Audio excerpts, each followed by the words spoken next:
안녕하세요. 헤르만 바빙크의 교회를 위한 신학이라는 제목에 묶여 있는 두 번째 글, 기독교와 교회의 보편성. 오늘은 그 마지막 단락인 우리에게 주어지는 의무에 대해서 한번 진행해 보도록 하겠습니다.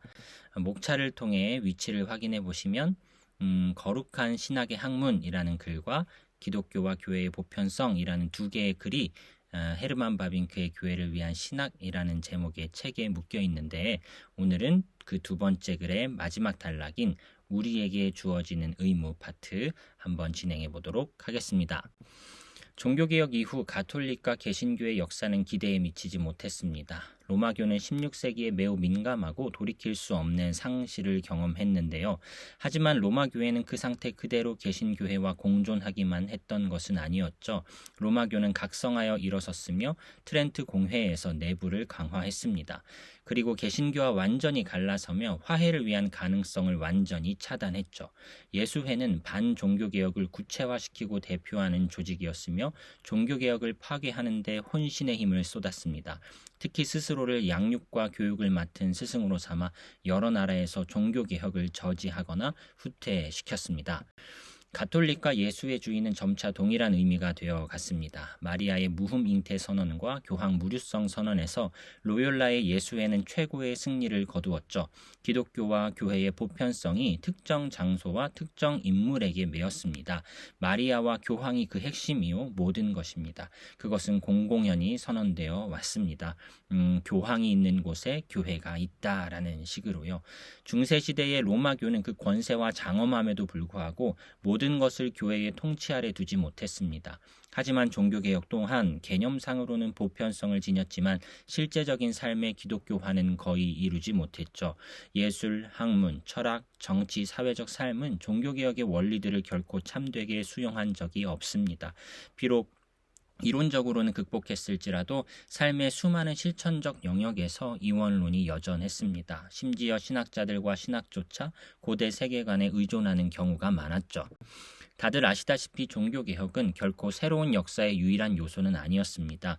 16세기 이전에 이미 단지 종교적이고 교회적인 영역만이 아니라 또한 다른 모든 삶의 영역에서도 자유와 해방을 위한 갈망이 깨어났습니다. 시민생활, 사회생활, 국가적 생활에서의 커다란 변화들, 고전주의의 부활, 자연과학의 각성, 독립적 철학의 등장 등은 처음부터 종교개혁과 나란히 존재했던 수많은 세력이었습니다. 이원론이 잠시 뒤에 적대감으로 발전했을 때 종교개혁은 자신이 여전히 강력한 영향력을 미쳤던 교회의 영역으로 퇴각하여 용기를 잃고 낙심하였습니다. 거기서 나름의 고유한 입장을 지닌 기독교적 삶이 생겨났는데, 단적으로 말해서 나는 이것을 경건주의라고 부릅니다 라고 하면서 바빙크가 경건주의를 향한 비판의 목소리를 내기 시작합니다. 그것은 비록 어떻게 변화되었든 간에 고대 기독교에서 몬타누스주의, 노바티누스주의, 그리고 도나투스주의가 보여줬던 경향과 다를 바 없습니다. 이는 중세시대의 많은 분파와 수도회 가운데 존속되어 왔죠. 종교개혁 기간에 와서는 가장 급진적인 형태는 제세례파 가운데 등장했고, 17에서 19세기에는 다양한 종교적 운동들, 즉 독립주의와 침례교, 퀘이커주의와 헤르누트주의, 경건주의와 감리교, 부흥과 다비주의에서 나타났습니다. 그리고 이는 지금까지도 기독교적인 삶을 보여주는 대표적인 형태 가운데 하나입니다. 이처럼 기독교와 교회의 보편성은 18세기의 오랜 역사를 겪으면서도 결국 계몽되기를 거부하는 로마 교회의 예수회주의와 세상과 담을 쌓은 개신교회의 경건주의로 마무리되었습니다. 여기서 중요한 것은 양자의 차이점을 인정하면서도 주목할 만한 일치점이 무엇인지 찾아보는 일이겠습니다. 이 두 종파는 기독교와 교회의 보편성에 대해 죄를 지었습니다. 따라서 이들은 오늘날 우리에게 요청되는 개혁을 수행하는 데 쓸모가 없습니다. 16세기의 교회 개혁이 역사의 전면에 등장하여 다소간의 다른 모든 운동들을 뒤로 물러가게 했습니다만, 그런 개혁과 더불어 동시에 해방된 권세들이 더 강한 영향력을 얻었고, 처음엔 잠깐 고초를 겪었지만 결국엔 거의 모든 기독교인의 삶을 지배하게 되었습니다. 새로운 세계관과 인생관이 등장한 것입니다. 이것은 각 사람에게 신앙의 자유를 허용하되 스스로 기독교와 교회로부터 분리하여 기독교와 교회를 가능한 한 많이 공적인 삶 전체로부터 특별한 삶으로 내몰아 분파적 현상들로 격화시키려 합니다. 그래서 오늘날 문화는 대부분 기독교와 교회와는 상관이 없게 되어 버렸죠. 이제 우리는 전적으로 새로운 질서 앞에 서 있습니다. 기독교가 전혀 겪어보지 못했던 권세가 등장했습니다. 교회가 전혀 상상하지 못했던 현상이 등장했습니다. 예를 들어 완전한 중립성을 지닌 현대의 국가관과 사회 앞에 전혀 다른 형태를 제공하는 제3의 지위와 제4의 지위가 등장합니다. 사회적 관계를 아주 복잡하게 만드는 무역과 금융, 산업과 제조업이 그것입니다. 게다가 학문의 영역에서는 어떠합니까? 멋진 결과를 산출하는 귀납적 방법, 모든 연구가 인과율로부터 출발해야 한다는 믿음, 학교와 대학에서의 어린이 양육과 교육의 해방, 하나님의 실제 혹은 하나님의 가지성을 부인하고 모든 방면에서 성경의 신빙성을 의심하는 것, 우주에 대한 지리중심적 관점과 인간중심적 관점으로의 전복, 언제 어디서나 진화의 법칙을 받아들여서 그 원리로 심리학과 인류학, 윤리학과 정치학 그리고 모든 학과를 새롭게 수립하려는 소위 독립적 학문, 반면에 신학에는 기껏해야 학문의 영역 앞에 조그만 자리를 허용할 뿐입니다. 여기서 우리는 하나님께서 쇠퇴의 시기에 폭스와 웨슬리, 슈페너와 프랑케, 폰 진첸도르프와 라바디, 다하비와 어빙, 무디와 부스와 같은 사람들을 통해 자신의 교회에 주셨던 선물을 부인하려는 것은 아닙니다. 하지만 그럼에도 불구하고 그들의 기독교에는 어떤 것이 빠져 있었습니다. 그것은 종교개혁자들이 보여주었던 참된 기독교, 건강한 인생관과 세계관과는 전혀 다른 인상을 곧바로 우리 모두에게 주는데요. 기독교의 참되고 진정한 보편성이 빠진 것입니다.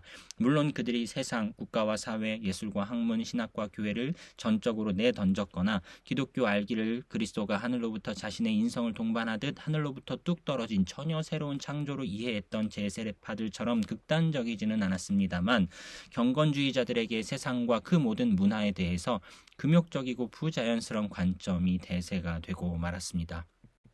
그들이 경건주의식으로 고독에 잠기든 감리교식으로 세상을 공격하고 폭력으로 정복하려 했든 여기에는 결코 참되고 진정한 완전한 개혁은 없습니다. 단지 악한 자 안에 있는 세상으로부터 몇몇 사람을 구출하고 구원할 뿐이었죠. 결코 전체 세상, 민족과 국가에 대한 하나의 방법론적, 조직적 개혁은 없었습니다. 이 모든 운동은 중심이 아닌 주변만 공격할 뿐이었죠. 몇몇 죄들에 대한 싸움일 뿐 모든 죄의 뿌리는 제대로 손대지 못했습니다. 학문의 불신앙적 결과들을 거절하였지 어떤 학문을 근본적으로 개혁하는 것은 아니었습니다. 공적인 삶에서 물러나는 것이었지 하나님의 말씀의 요구에 따라 공적인 삶을 개혁하려는 것은 아니었습니다. 교회와 관련된 다음의 경향도 마찬가지입니다. 라바디주의와 경건주의를 따르는 사람들이 기존 교회들을 바벨로 취급해서 내던지고 기존 교회 안에 혹은 그 옆에 작은 교회들을 설립했습니다. 침례교와 감리교를 추종하는 사람들은 교회의 형태를 복음의 확산에 너무도 느리고 골치 아픈 것으로 치부하고 북을 치고 깃발을 휘날리는 군대식 방식으로 세상을 공격했습니다. 이런 경향에는 항상 교회의 보편성, 즉 그리스도의 몸의 통일성이 빠져 있습니다. 넓은 마음으로 교회를 바라보고 참과 거짓을 구별하고 알곡과 쭉정이를 간과하지 말아야 하는데 그들은 오히려 모든 교회를 단 한마디로 거짓된 것으로 규정하고 모든 신자들로 하여금 분리하라고 요청하며 분리 자체가 믿음의 결단인 것처럼 공공연히 부추겼습니다. 그래서 권징은 자신의 순결을 보존하기 위해서는 남겨두었지만 오류를 범한 자와 타락한 자를 다시금 그리스도께 돌아오게 하기 위해서는 쓰지 않았습니다. 기존 교회의 세례는 거부되거나 그렇지 않다면 매우 심각한 조건에서만 인정될 뿐이었습니다. 혹은 그 무게중심이 세례에서 신자의 결단으로 옮겨지기도 했죠. 이 모든 일의 결국이 무엇입니까? 교회들이 회복된 것이 아니라 분열이 지속되어 교파의 숫자만 늘어난 것입니다. 개신교가 우리에게 보여준 분파주의는 어두운 그늘을 갖고 있습니다. 그것은 종교개혁의 시작부터 나타나긴 했지만 다름 아닌 금세기에 너무나도 만발했습니다. 교회가 설립되면 즉시 또 다른 교회가 새롭게 설립됩니다. 영국에는 이미 200개 이상의 분파가 있습니다. 아메리카에서는 더 많아서 숫자를 셀 수도 없습니다. 차이점들이 너무 많은 데다 매우 사소하기에 더 이상 그 자취를 추적할 수조차 없습니다. 더 심각한 것은 이런 분파주의로 인해 교회적 의식이 다 녹아 사라져버린 것입니다. 더 이상 교회와 연합회 사이를 구별할 수 없습니다. 교회로부터의 분리가 죄라는 사실을 인정하는 사람이 거의 없죠. 어느 교회에 가입을 하더라도 쉽게 떠나버립니다. 만일 어떤 교회에서 이러저러한 것이 더 이상 마음에 들지 않는다 싶으면 그 어떤 양심의 가책도 없이 다른 교회를 찾습니다.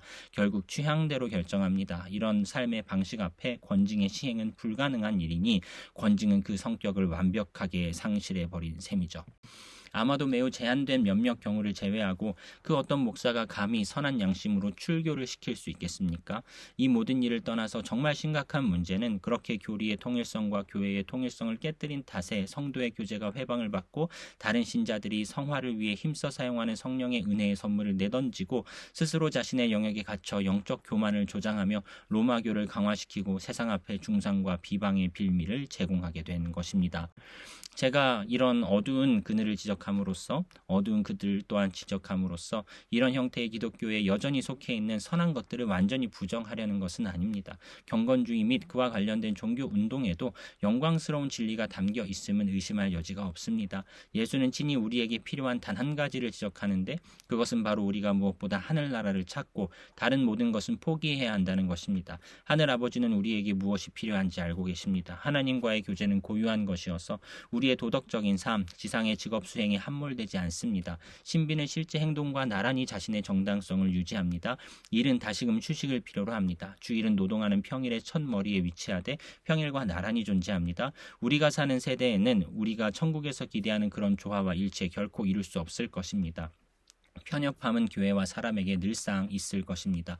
복음은 우리 가운데 그 어떤 사람의 지성, 감정 그리고 의지, 머리, 마음 그리고 손을 획일적으로 통일하지 않습니다.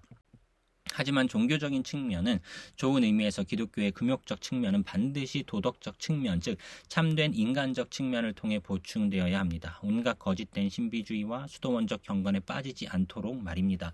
사람이 모든 것을 버리고 스스로 고독에 잠길 때 믿음은 큰 것처럼 보입니다. 하지만 저에게 있어서 더 큰 믿음은 하늘나라를 보물처럼 간수하면서 동시에 우리를 위한 그분이 우리를 대적하는 자보다 더 크신 분이며 또한 세상 속에서 우리를 악한 자로부터 지키시기에 충분하신 분임을 확신하면서 누룩처럼 세상 속에 들어가는 자의 믿음입니다.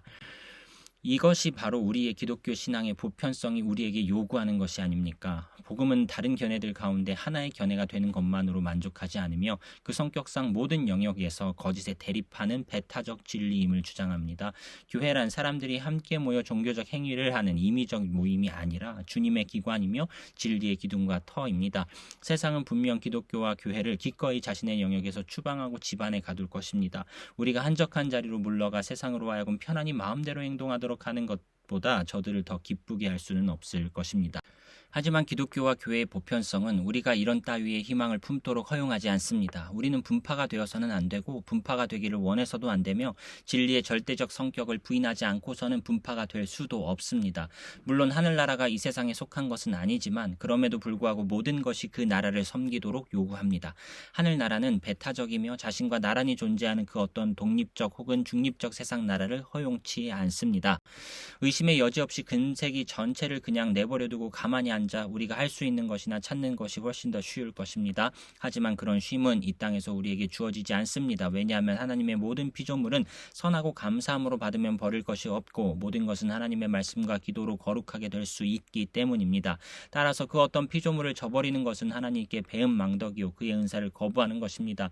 우리의 씨름은 그 어떤 혈육이 아니라 오직 죄에 대한 씨름이어야 합니다. 우리가 그리스도를 고백하는 자로서 금세기에 처한 우리의 관계가 얼마나 복잡하든지 사회적 국가적 영역에서 그리고 무엇보다 학문적 영역에서 우리 앞에 놓인 문제들이 얼마나 심각하고 어렵든지 심지어 거의 풀 수 없을 지경이라 하더라도 만일 우리가 오만하게 그 싸움을 회피하고 무슨 거룩한 명분을 들먹이면서 우리 시대의 모든 문명을 마귀의 것이라고 거부한다면 이는 불신앙과 무능함을 증명하는 것일 뿐입니다.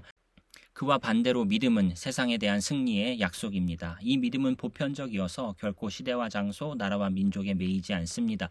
이 믿음은 모든 형편에 상응할 수 있으며 자연적 삶의 모든 형태에 응답합니다. 이 믿음은 모든 시대에 적합하고 모든 것에 유익하며 모든 상황에 적절한 것입니다. 이 믿음은 자유롭고 독립적입니다. 왜냐하면 이 믿음은 다름 아닌 오직 죄와 싸우기 때문이며 모든 죄를 깨끗하게 씻는 것은 십자가의 피 안에 있기 때문입니다. 만일 우리가 기독교 신앙의 보편성을 이처럼 이해한다면 우리는 스스로 교회의 영역에 가둘 수 없고 하나의 보편적 기독교회와 더불어 금세기에 많은 교회들이 처한 안타까운 상황에 대하여 구원을 추구할 수 있을 것입니다. 모든 곳에 만연한 분파주의를 목격하면서 우리는 아마도 교회의 시대는 지나갔으며 신자들의 각 그룹이 할 수 있는 것이라곤 오직 고난 가운데 희망을 품고 주님의 미래를 기다리는 것밖에 없다고 생각할 수도 있을 것입니다. 하나의 기독교회는 셀 수 없이 많은 작은 교회들과 분파들, 연합체들과 협회들도 협회들로 나뉘었습니다. 옛 가톨릭 신자인 폰 델링거가 품었던 모든 기독교회의 재통일에 대한 희망은 뜻은 좋았으나 실현 가능성이 없어서 점차 무익한 것으로 드러난 혼합주의에 불과합니다. 하지만 그러한 끝없는 분열이 교회의 통일성과 교리의 일치에 얼마나 손해가 되었든 간에 그 분열이 기독교의 오로지 부정적인 증거만 보여준 것은 아닌데요. 분열은 기독교가 여전히 살아있으며 사람들 가운데 있는 하나의 권세이며 수많은 사람들 마음에 관련된 중대사라는 증거입니다. 기독교 신앙의 부요함, 다면성, 다양성이 분열 가운데 드러나죠. 외적 통일성은 물론 더 매력적으로 보입니다. 로마교는 외적 통일성을 깨뜨리는 그 어떤 경우도 허용치 않고 개신교의 분열과 비교하면서 자신의 영광스러운 통일성을 과시합니다. 하지만 로마교는 이런 외적 통일성 아래 개신교가 서로 나란히 발전하기 위하여 허용하는 차이점들과 반대점들을 감추어버립니다. 따라서 종교개혁이 허망하게 가장된 통일성을 버린 것은, 그리고 내적으로 일치하지 않는 것을 외적으로 분리되도록 허용한 것은 저주가 아니라 오히려 축복입니다. 그런데도 국가교회는 여전히 로마교회의 누르게 감염되어 양심을 괴롭히고 성품을 부패시키며 교회를 병들게 만드는 신앙과 불신앙의 외적 연합을 통해 로마교와 싸울 힘을 추구하고 있습니다. 이것은 무척 아쉬운 일입니다. 따라서 분파들, 특히 금세기의 자유교회들이 국가교회에 맞서 종교의 자유를 쟁취한 일은, 또한 신앙과 고백서를 국가의 모든 간섭으로부터 자유롭게 한 일은 결코 작은 소득이 아닙니다. 이제 기독교 신앙은 우리 교회사의 초창기처럼 다시 전적으로 교회 자신에게 위임되어 있습니다. 이로 인해 기독교 신앙은 영적 전쟁에서 약해지기는커녕 훨씬 더 강해질 것입니다. 이런 이유로 자유교회들은 의심의 여지 없이 약속된 미래를 소유합니다. 자유교회들은 단지 이 한 가지 조건 하에서만 기독교 신앙과 기독교회의 보편성을 보존합니다. 과거 신학자들은 신앙의 근본적 조항과 비근본적 조항들 사이를 구별했습니다. 이 구별은 종종 지극히 기계적으로 이해되었습니다. 이 두 종류의 조항들은 서로 분리되어 나란히 존재했습니다. 이 구별은 또한 전적으로 고백적이었고 각각의 고백서에 선언된 것처럼 지극히 근본적이었습니다. 하지만 유기적으로 적용했을 때 이러한 구별은 타당합니다. 단 하나의 보편적 기독교회가 다양한 교회들 가운데 어느 정도 순수하게 드러나는 것처럼, 마찬가지로 단 하나의 보편적 기독교 진리 역시 다양한 고백서들 가운데 어느 정도 순수하게 표현됩니다. 보편적 기독교란 신앙 색깔의 다양성을 초월해 있는 것이 아니라 그 다양성 안에 현존합니다. 단 하나의 교회가 아무리 순수하더라도 보편 교회와 동일하지 않는 것처럼, 하나의 고백서가 하나님의 말씀을 따라 아무리 순수하게 작성되었더라도 기독교의 진리와 동일시 되어서는 안 되겠습니다. 자신의 모임을 그리스도의 유일한 교회로 여기고 오로지 자신만이 진리를 소유한다고 생각하는 모든 분파는 몸통에서 떨어져 나간 가지처럼 말라 죽을 것입니다. 그리스도의 몸이 장성하게 될 때 비로소 우리가 믿는 그 하나의 거룩한 보편적 기독교회가 나타날 것입니다. 또한 그때가 되어서야 비로소 교회는 신앙의 일치와 하나님의 아들에 대한 지식의 일치에 이를 것이며, 그때서야 교회는 주께서 교회를 아시듯 주님을 알게 될 것입니다. 깜쁜 교장 2임 연설로 알려진 기독교와 교회의 보편성, 이렇게 마지막 챕터가 마무리되었습니다. 오늘의 결론입니다.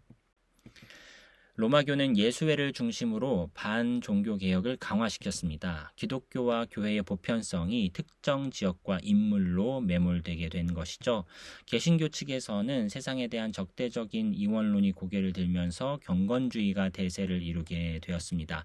침례교와 감리교는 교회의 형태를 복음의 확산에 너무 느리고 골치 아픈 것으로 치부하고 세상을 공격적인 방식으로 대했죠. 권증은 분리를 위해 사용되었을 뿐 다시 돌아오게 하는 데 에는 사용되지 못하였습니다. 분열은 한편으로 교회가 살아있음을 드러내주는 증거다라고도 할 수 있겠는데요. 다양한 신앙 고백 속에 교회의 보편성은 어느 정도 유지되어 오고 있다는 것이죠. 통일성 가운데 다양성, 이것이 보편성의 또 다른 이름이다 라고 생각해 볼 수 있겠습니다. 보편 기독교회는 마지막 날에 보게 될 교회의 궁극적 모습입니다 라고 하면서 바빙크의 연설이 감동적으로 희망적으로 마무리되는 것을 볼 수 있었습니다.